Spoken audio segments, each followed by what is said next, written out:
Hey there, this is Christine. Thanks so much for tuning into my Mostly Keto Kitchen today. So today I'm going to talk about omega-3 fatty acids, and I've got 3 of them drawn over here. These are the main ones, ALA, and then EPA and DHA. And beneath each of them, I've got a number, colon, another number. And that stands for the number of carbons that are in the chain, followed by the number of double bonds. And these double bonds are a type of double bond that cause a kink in the molecule. And so I made those kinks look like little loops here. So DHA is very corkscrewed like that, and it's got 6 double bonds in it. And so what that does is it makes it so that you've kind of got this corkscrew shape, and it can't get close to the next fatty acid chain next to it that would be in a cell membrane. So on the far side here, I've got them trying to kind of glom them together. Well, they don't get real close together, and that makes it so that they're more fluid and they can move more easily. That's in contrast to this side where I've got 2 what we call saturated fatty acids, and those guys are stick straight and they're more like butter. They're solid and they're not going to be moving as much. So it's important that we get omega-3 and omega-6. So the omega there meaning the end of the chain, and it's telling you how far up from the end the first double bond is. So these omega-3s have a double bond way, way down at the end, third carbon up from the end. And we do need them to help with membrane fluidity. And it's kind of vague because it's sort of like, well, what does that mean? Well, having enough omega-3 fatty acids appears to play a role in keeping us healthy. And it could have to do with cardiovascular health and also mental health and also arthritis and a wide variety of things. But it's not super clear cut that if you don't get enough, this is what happens to you. As far as experiments go to try and show that these are super important, or like how much do you actually need to get, that also hasn't been clear. The one thing that's super clear that always keeps coming out is eating more seafood does seem to be better. So let's look at what foods have these different omega-3 fatty acids in them. So I have taken this graph here, this table from the Office of Dietary Supplements from the NIH, and it's a fact sheet for health professionals, and I'll put the link into the notes. It's a really useful site. It goes into a lot of detail on the different omega-3 fatty acids and the experiments that have been done to look at what we know about them.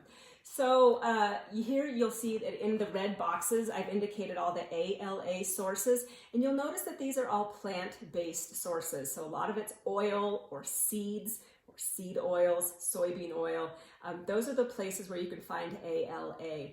Now, one of the thoughts is, oh, well, if I'm vegan and I eat enough of these ALA sourced foods, then I can convert ALA over into the EPA and I'll be getting enough of these longer chained omega-3 fatty acids. But unfortunately, that apparently is not the case for most people. We are not able to go from ALA to EPA to a sufficient extent. So we do need to get EPA and DHA from our diets. Now let's look at the other part of this table. So it's the same table, but I just put in blue this time. I put the sources of the DHA and the EPA, and you'll notice that these are all fish. Okay, so that is where we get EPA and DHA. They come from fish. Now, you can get them supplemented through fish oil, and you can also get them supplemented through algal oil, so meaning algae, and that's actually where the fish get their omega-3s, is from microalgae. So that works, but it's interesting that the scientific experiments, so both the sort of epidemiological observational studies and also randomized control trials, when people take all of those results in sum and look at what we could say about EPA and DHA supplements, it's not great. Like, there's no real indication that it's somehow going to improve your life.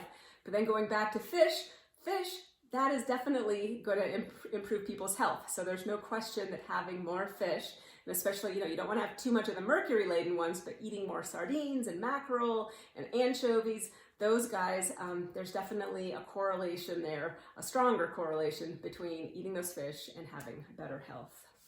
So one other comment I'd like to make, you often hear about the omega-3, omega-6 ratio and how you want to keep that as high as possible. So you want to have more omega-3s to the amount of omega-6. The thought there is that omega-6 is more pro-inflammatory, but that is not really the whole story. There are omega-6 fatty acids play roles in anti-inflammatory processes also. And so just looking at that ratio is not so relevant. In addition, thinking about a ratio, if a ratio is really, I mean, you could have the same ratio and have two large numbers. You could have the same ratio with the same, but two smaller numbers.